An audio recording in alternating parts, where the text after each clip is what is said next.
ਅਸਤਗਫਿਰੁੱਲਾ।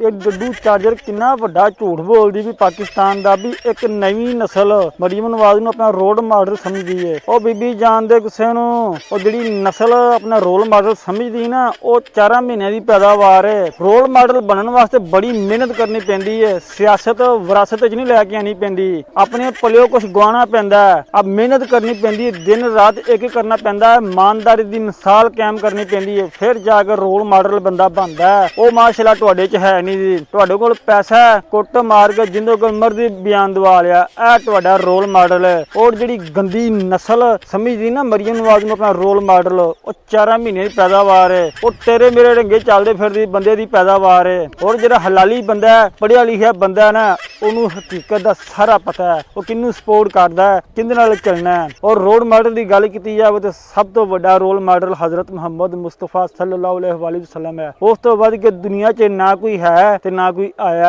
बाकी तुसीं तां शोरे मचारे है जे, तुहाडा काम ही इहो तारीफ करना।